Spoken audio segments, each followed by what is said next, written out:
fiscalización hacia estas empresas. Pero también yo creo que no son los únicos factores, son las empresas, sino también nosotros mismos. Como comentaba, que no tenemos una cultura, pero también son tres cosas muy grandes, yo creo, que está el tema del turista, la empresa y también los gobiernos locales, porque son tres.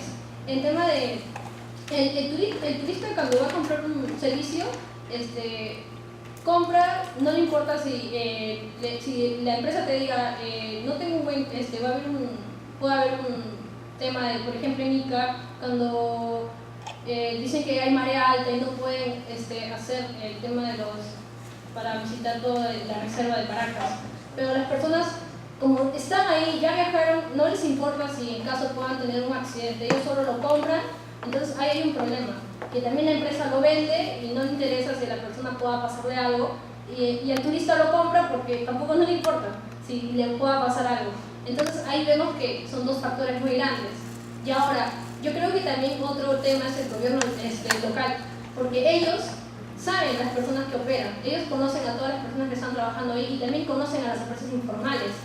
Y entonces, ¿ellos qué hacen? Saben que persona cualquiera puede llegar a ese lugar y puede decir, alguien te puede vender un paquete, pero ¿por qué no tomar cartas en el asunto si sabes que esta persona pueda fallecer en este intento de turismo, ¿no? Pero ellos prefieren hacerse de la vista gorda y ellos no saben nada, ¿no? Entonces, eso es lo que se tiene que cambiar, creo yo. En temas de solución, yo creo que en los aportes del sector de turismo debería trabajarse mucho más con estas comunidades, en vez de pensar en tema de promoción, impulsar más el tema de traer más turistas para el 2021. Yo creo que debería empezar a trabajar primero en los servicios básicos que se tienen que tener con estas comunidades, implementarlas, dar un servicio de calidad para los turistas que lleguen. En caso de informalidad, yo creo que debería trabajarse más en difundir y tomar institucionalidad a las empresas.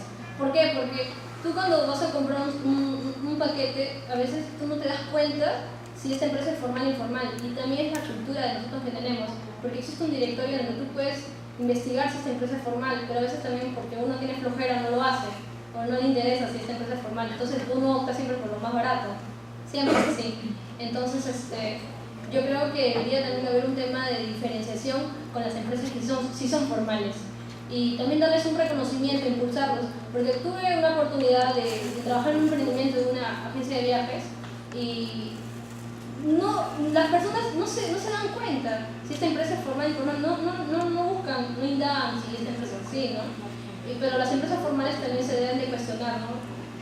Si soy formal y el mercado se lo lleva más la otra persona y no optan por mi servicio porque sí es un poco más elevado por el tema de los impuestos que dan de pagar, pero debe haber también, yo creo que de parte de Misetur o de las personas encargadas, que deban dar incentivos o algo más a las empresas formales para que las personas puedan también diferenciar de estos servicios que dan de las empresas informales también, ¿no?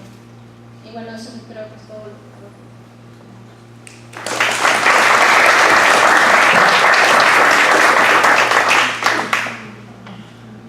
Muchas gracias, Tamara. Bueno, me tocaría a mí entonces brevemente, o intentarlo hacerlo brevemente porque ha sido bastante rico todo lo que han compartido en un poquito más de una hora exacta, ¿no? Han manejado muy bien sus tiempos. A ver, voy a ir avanzando quizás de lo que he tomado nota por cada uno de ustedes y voy a tratar de incluir ahí algunos puntos críticos o para abrir un poquito perspectivas, ¿no? Bueno, primeramente Kimberly Wilka un tema interesante habló sobre las experiencias vivenciales y habló del TRC.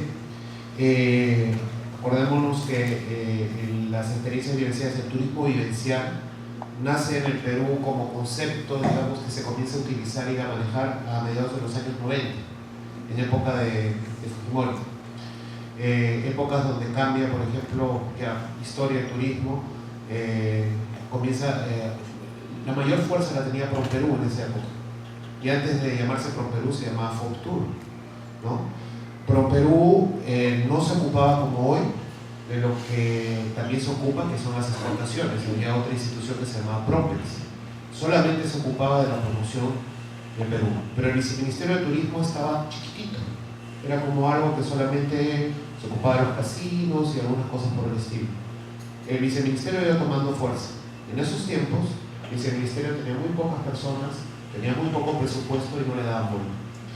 Ha ido creciendo, 20 años han ido pasando para que temas que hoy día ustedes los manejan como dentro de su cotidianidad, dentro de su profesión, han también tenido sus etapas. Y muchas veces en el Perú las cosas funcionan así. Damos, para avanzar un paso, 3 pasos para adelante y 2 pasos para atrás. Cuando sumamos, por lo menos hemos hecho un paso para adelante. Pero es eso. Y en el camino muchas personas tienden efectivamente a perder ganas, a perder motivación. Y eso es uno de los mensajes, es que no hay que perder la motivación, hay que verlo desde la perspectiva del mediano o largo plazo. Porque, por ejemplo, yo que ya voy trabajando 20 años, veo que sí hay avances. Hay muchísimo por resolver, hay muchísimo por corregir, hay muchísimo por aprender de los errores, pero hay también un avance notorio. Luego, dar mucha énfasis al tema de la educación y la toma de conciencia. Y acá yo creo que ahí es importante también hablar sobre la toma de conciencia y la educación con respecto a aprender desde las propias comunidades, aprender cómo ellos trabajan con la tierra sin dañar la tierra, ¿cierto? Entonces, ahí eso me hace pensar mucho en un concepto que es manejado por la UNESCO, pero que también se maneja en turismo, que es el concepto de paisaje cultural. Algunos de ustedes están familiarizados. Y solamente para el pensamiento, los antiguos peruanos manejaron con extremada armonía e inteligencia el contexto ambiental y el contexto arquitectónico, el contexto de uso productivo de la tierra, haciendo que esos dos elementos, la mano del hombre y la naturaleza, funcionen armónicamente, o sea, sean funcionales y al mismo tiempo sean estéticos. 2 palabras clave que a veces nos olvidamos, pero lo bello, lo estético hace parte inherente del turismo. Es importante, no es un accesorio, es algo muy importante. Y lo que hemos visto en el transcurso de los últimos 50 años es una ruptura de paisajes culturales. Paisajes que han durado siglos y que en estos 50, 60 años nos hemos dedicado a ir quebrándolos, ¿no? Y lo vemos cuando viajamos, vemos pueblos, vemos paisajes, vemos zonas ambientalmente fragilizadas y ahí tenemos que tomar conciencia, porque lo útil no está peleado de lo bello. Lo útil y lo bello pueden funcionar muy bien y en términos de proyección, de emprendimiento, económico, de empleos, también lo bello nos genera muchos ingresos, ¿no? Es importante considerarlo en términos cuando hablamos de sostenible. En el tema de educación y toma de conciencia también hablaba sobre el tema del patrimonio, ¿no? Y hablaste mucho sobre el tema de las lomas, este ejemplo sobre las lomas del Paraíso de Villa María del Triunfo, hablaste de algo que yo creo que se podría resumir en que el cuidado, la participación de todas las edades, puede hablar un poco del orgullo por la identidad, algo que es potente, y creo que es eso lo que está generando, digamos, este tipo de emprendimientos de turismo rural comunitario en varios lugares, un orgullo por la identidad y un mayor arraigo a mi tierra. Son 2 elementos importantes. Pero hay que acordarse que el tema de la educación y la toma de conciencia tiene que estar también en referencia a un concepto filosófico que se llama la otredad, o también llamado la alteridad. ¿Y eso en qué consiste? Que si nos vemos todos como seres humanos diferentes, porque tenemos una individualidad, una personalidad, somos todos diferentes porque hemos vivido en familias distintas, nos hemos educado en familias distintas, hemos vivido experiencias distintas, la diferencia muchas veces es mal comprendida, porque la diferencia no tiene por qué traer una jerarquía. La diferencia puede ser todo diferente, todos diferentes, pero nadie es más ni menos. Por ende no hay jerarquía. Y lo que hay sí es igualdad de derechos. Y en turismo eso es esencial, porque la esencia del turismo es el encuentro con el otro. El que gasta su plata, viaja, se ve de un lugar donde está su zona de confort hacia un lugar que no conoce, es porque está buscando el encuentro con el otro. Y el encuentro con el otro son personas, son pueblos, son culturas, también son entornos. Bueno, con el tema de la informalidad, porque has hablado también del tema de la informalidad y has dado los otros ponentes también, una relación con el tema del turismo de aventura, particularmente, y sobre y también un poco asociado con el tema de institucionalidad, ¿no? El tema de la reglamentación, el tema del turismo de aventura, el hecho de que no existen normas técnicas para todas estas actividades y que no están bien definidos, simplemente hay como un glosario, como una explicación breve, y que eso deja muchos vacíos y permite este tipo de situaciones en las cuales vemos que se dan accidentes y todo lo demás. Yo sí me gustaría recalcar que tengamos a veces cuidado con el concepto de informalidad, que es ser informal, y tiene diferentes planos. Lo informal que podemos ser, y lo recupero de ti, Tamara, que a veces como que sentir que los peruanos somos informales, de cierta manera un trazo de un antivalor de nuestra idiosincrasia, ¿cómo sería? ¿No? Hay algo que hace que nosotros tendamos a no querer cumplir ciertas reglas para poder tratar de sacar una ventaja o algo por el estilo. Ya, eso es un tema propio de la sociología. Hay otro tema que es propio del negocio, de la empresa, ¿cierto? La informalidad, los papeles en regla, pagar tus impuestos y estar en un estado de competencia leal con los demás, ¿de acuerdo? Pero hay otro nivel en lo que a veces confundimos. La informalidad no es necesariamente con algunas cosas que ustedes mencionan. La informalidad no es la irresponsabilidad sistemática. Estamos hablando de irresponsables. Cuando una tirolesa no está bien sujetada, no está bien adecuada y alguien se mata. Estamos hablando de un afán rapaz de lucro. El afán de lucro es una cosa que toda empresa lleva a cabo, pero el afán rapaz de lucro es tratar de sacar el máximo provecho pasando por encima de calidad y de las otras personas, hasta de tus propios colaboradores. Son esas cosas que van más allá del tema de informalidad. Hay que luchar con ello, porque también a tomar en consideración cuando ustedes trabajan en campo, se van a dar cuenta que hay muchas personas que, si bien están informales a nivel SUNAT, tratan de dar el mejor servicio posible dentro de sus posibilidades. Pero si a rajatabla le dices que tienes que formalizar administrativo y fiscalmente, esa empresa muere. Esa iniciativa, ese emprendimiento muere. No hay posibilidades para él de seguir. Entonces, comprendamos que la informalidad también, porque hablamos también de emprendimiento. Y en emprendimiento hagamos una diferencia entre el emprendimiento, que es luchar por la subsistencia de manera individual o familiar, y el emprendimiento que consiste en crear valor a partir de una iniciativa emprendedora, empresarial. ¿Me entienden? A veces muchas de estas situaciones son situaciones de subsistencia que en algunos casos personas de muy bajos recursos o de recursos medios tratan de hacer lo mejor posible. Por ejemplo, arrieros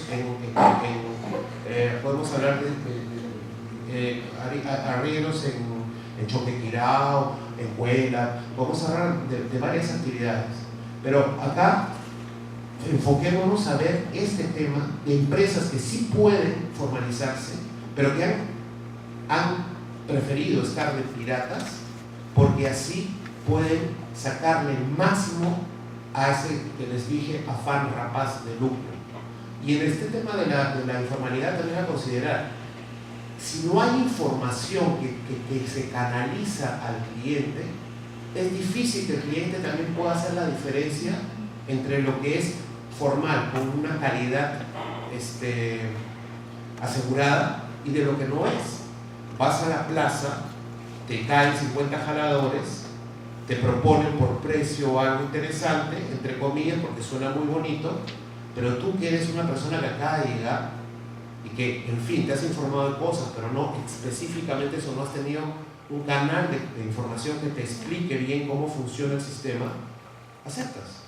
Y es en la experiencia que te das cuenta que esto está muy mal, ¿no? Aparte que tampoco el turista se da cuenta muchas veces que finalmente lo llevan a un lugar, a un servicio, más por un afán de lucro de quien está manejando el asunto que por un afán de darle la opción de poder escoger lo que es de mejor calidad, como por ejemplo llevar a un restaurante donde ya se negoció el menú y hay un cupo para el guía, que llevarlo a un lugar que realmente vale la pena. Hay muchas personas que son sufridas con temas de servicios porque no les dan bola, hacen lo mejor posible, pero tienen que estar pagándole a la agencia, pagándole al guía, pagándole a todo el mundo para lograr que los consideren, ¿no?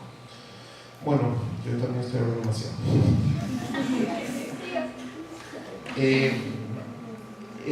Hablar de lo cualitativo y lo cuantitativo, ya lo estoy pasando un poquito a los demás. Es importante eso. Bueno, en el caso de Connie nos dijo, no estamos tan mal. Y es verdad, tendemos a darnos con látigo. Ahorita nuestra situación política, social, es como un libro de Gabriel García Márquez. Pareciera ciertos momentos que estamos no en Lima, sino en Macondo. Es algo surrealista, en serio. Y también, fuera de la posición política, es verdad que se siente que nos están jugando en contra. Hablando con emprendedores, con microempresarios, mi propia realidad de constructor, o sea, la realidad de muchos es que nos han hecho perder este año. O sea, hemos pasado al costado de un año que podía ser muy prometedor, porque hablando cuantitativamente, había muchos elementos a nivel internacional que nos arrojaban que el Perú podía dar un buen año. Y desde el diciembre del año pasado comenzado con todas estas cosas que realmente nos han tenido un poquito como rehenes frente a una situación que nosotros como ciudadanos no hemos buscado que se dé, que quisiéramos que se calmen y que avancemos, ¿cierto? Más allá de todo. Y es que 2019 es importante que esto pare para que nosotros nos reconectemos con una realidad que internacionalmente también es variable, pero que nos favorece en varios aspectos. En ese sentido, las oportunidades están ahí, y lo cuantitativo es una forma de verlo.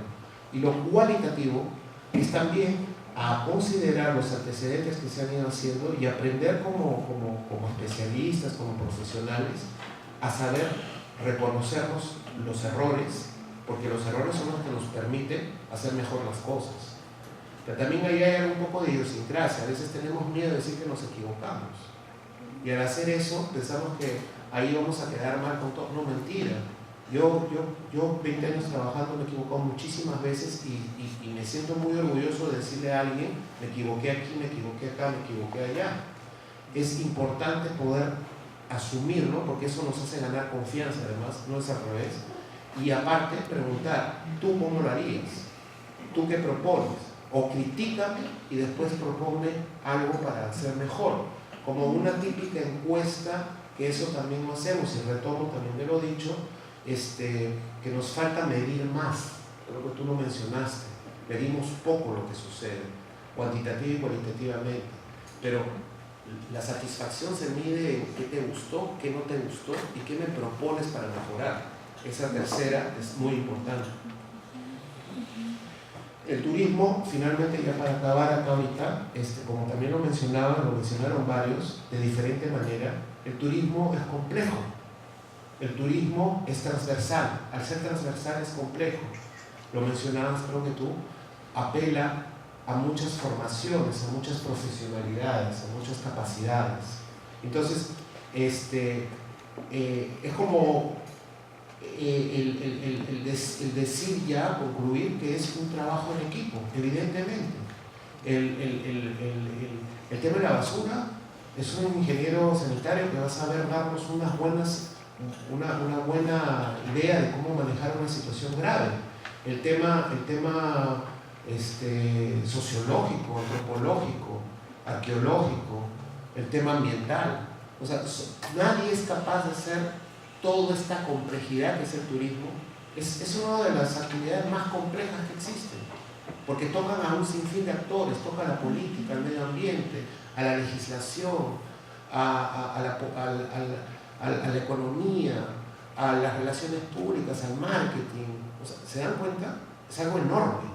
Entonces, la carrera lleva a los que se especializan, por ejemplo, en el tema de administración, en ser jefes de orquesta, a nivel macro de la planificación, un territorio, un destino, a nivel micro, a nivel de un emprendimiento, de una empresa que está vinculada con el turismo. El turismo, además, no solo se produce en la experiencia, sino, evidentemente, como lo saben, en el antes y el después. Bien, ¿ya? Bueno, y finalmente lo que hablaban también ustedes sobre el tema que hay el turismo. Yo los escuché a cada uno de ustedes hablar de la cuestión de la institucionalidad, ¿no? Efectivamente, pues sí hay mucho que quejarse, pero es verdad, si cuando uno de ustedes dice que con 10.000 soles se maneja la Insetur de San Martín, hay que corroborarlo, pero si es el caso, es imposible. Vas al Insetur, te quejas del tema TRC, de cómo lo manejan, pero son 4 o 3, no son muchos. Hay poco capital humano, no en términos de capacidades necesariamente, pero en términos de cantidad. Hay poco presupuesto. He visto unas noticias en que le estaban bajando un poco el presupuesto a turismo, ¿no? Y es verdad lo que dijeron también, no es una actividad soft, es una actividad compleja, es una actividad que demuestra dar todo lo demás, pero ustedes, creo que como todos los que estamos acá presentes, más allá de estar renegando, como que también la propuesta 038 que estabas mencionando, y que después se cambia en febrero, un poco se mejora, pero todavía tiene muchos vacíos, ahí es la responsabilidad de todos de unirse para hacer una contrapropuesta y hacer el lobby suficiente para que esos vacíos sean llenados, porque nadie más lo va a hacer. ¿Se dan cuenta? Asimismo, el tema de los soft, de la pérdida de presupuestos y todo lo demás, es una cuestión de que tiene que estar enfocado a buscar los buenos argumentos para el tipo de actores que toman decisiones, de que los convenzan. Un solo discurso no convence a todos los actores.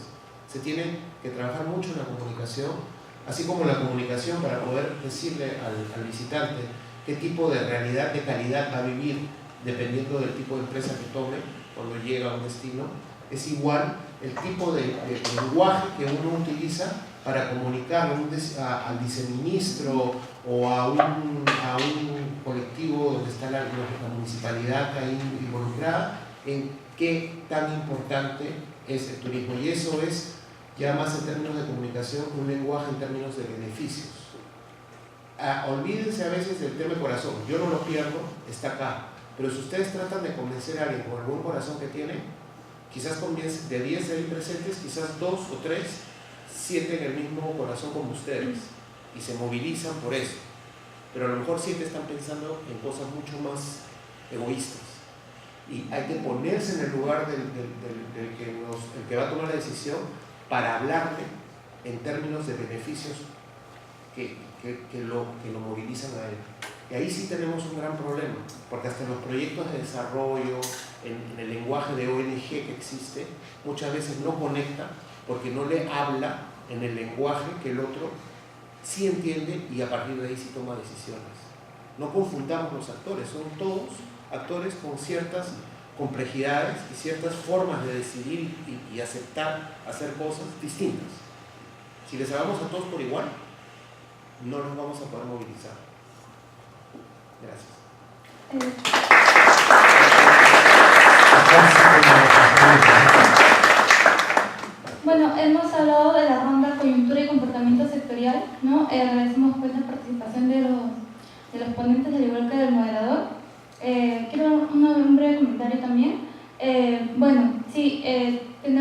claro, ¿no? Ya se dijo, pero creo que es bueno volver a repetirlo, que el turismo es muy complejo, muy transversal, como se mencionó, es muy interdisciplinario, ¿no? Y la idea pues, de este foro, de este conversatorio, perdón, es que se den propuestas de solución, ¿no?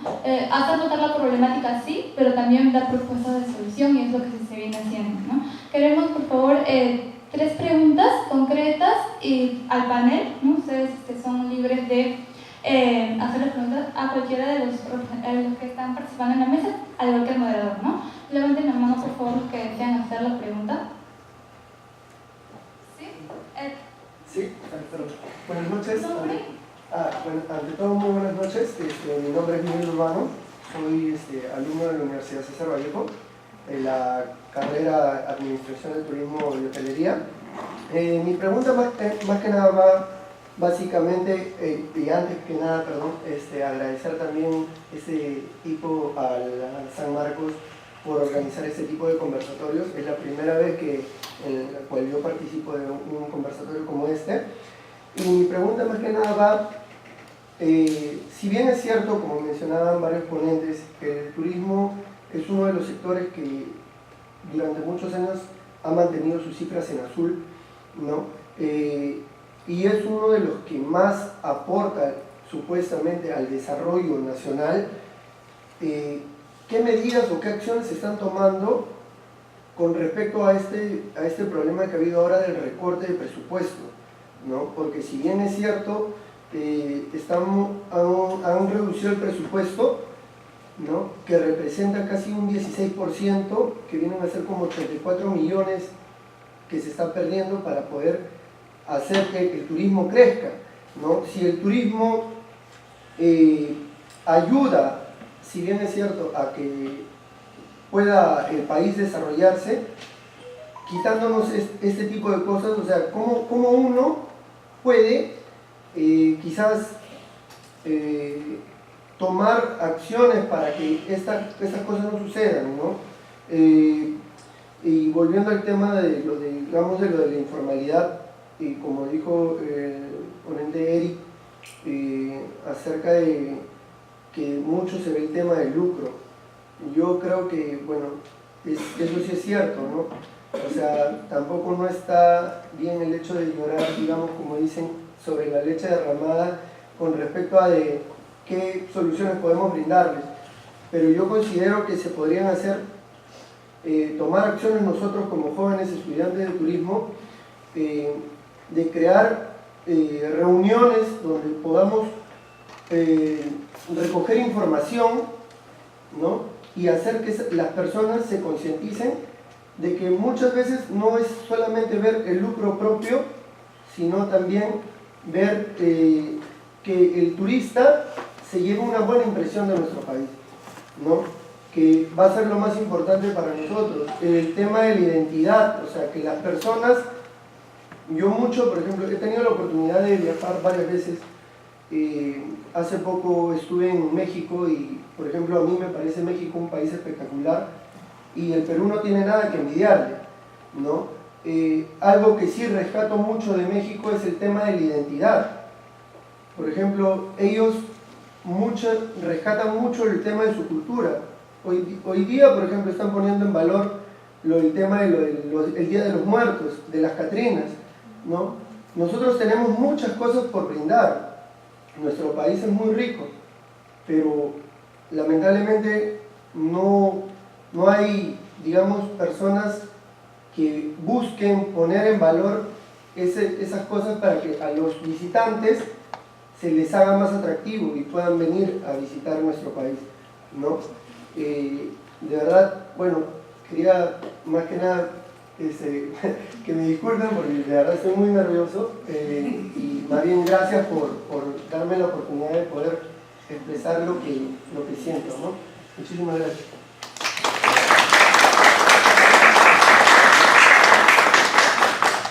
¿Alguno quiere responder? Creo que la pregunta al inicio era sobre el tema del presupuesto, ¿cierto?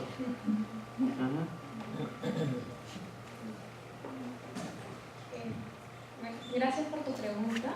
Creo que no tienes por qué sentir nervioso, que todos estamos nerviosos. Todos somos alumnos. Esto es para conversar y compartir un poco de ideas. ¿no? Bueno, sí, el tema del presupuesto, como ya se mencionó, es bastante cierto.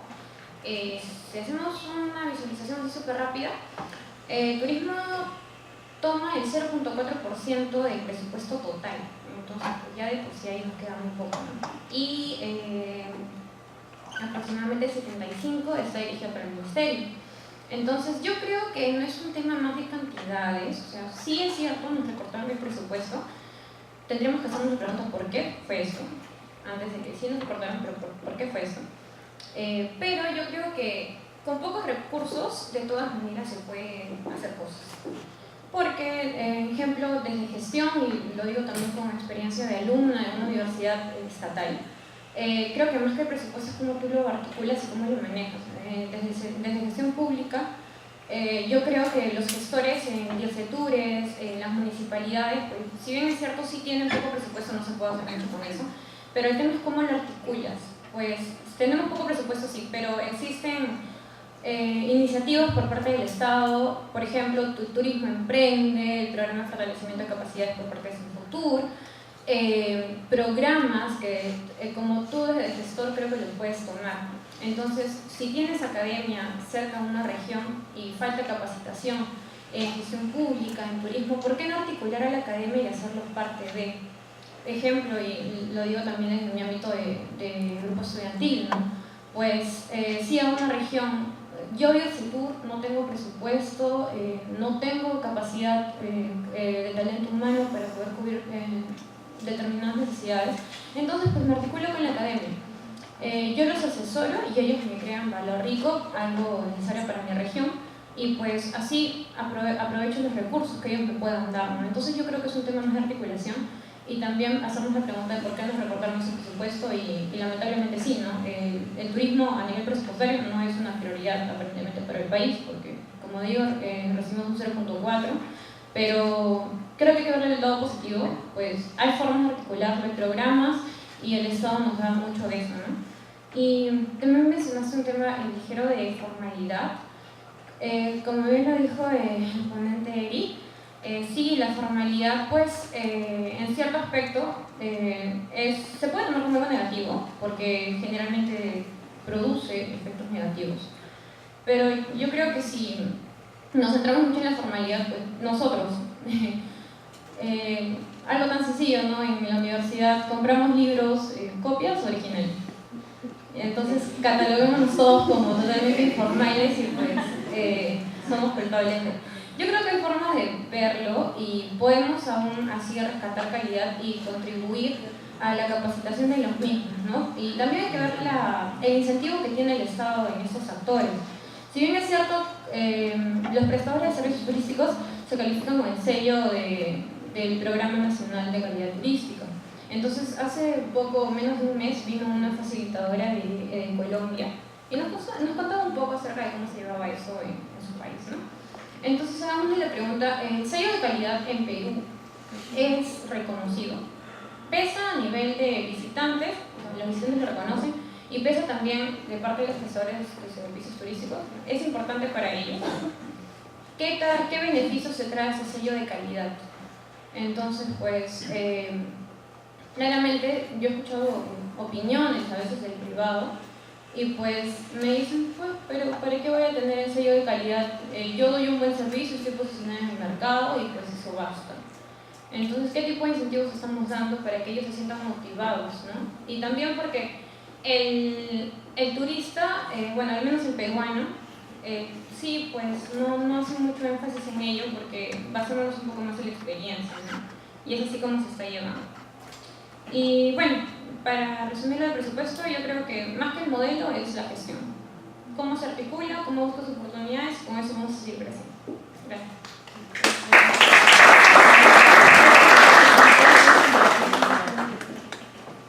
¿Otra pregunta? Lo que desea hacer la mano, por favor, preguntas concretas.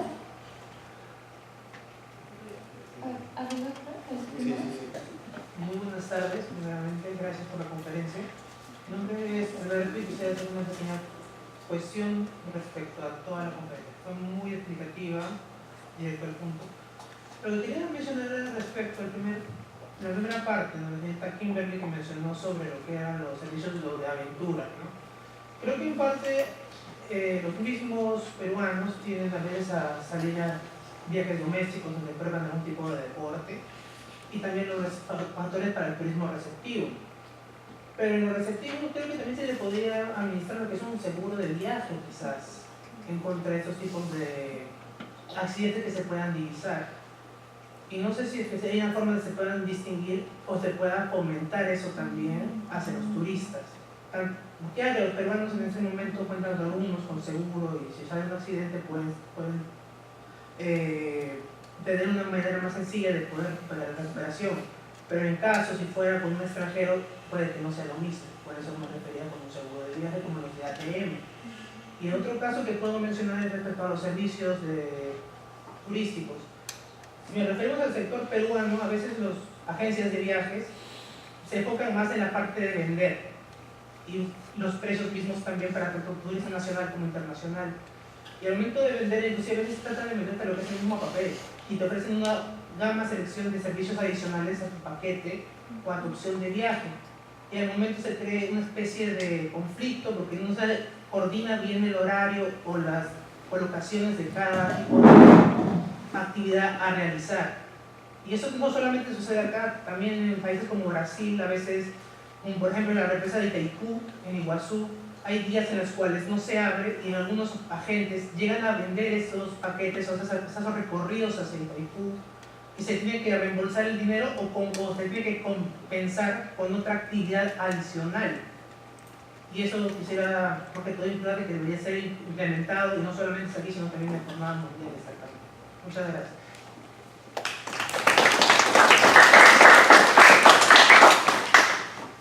Bien, en cuanto a lo que mencionas, sí es cierto.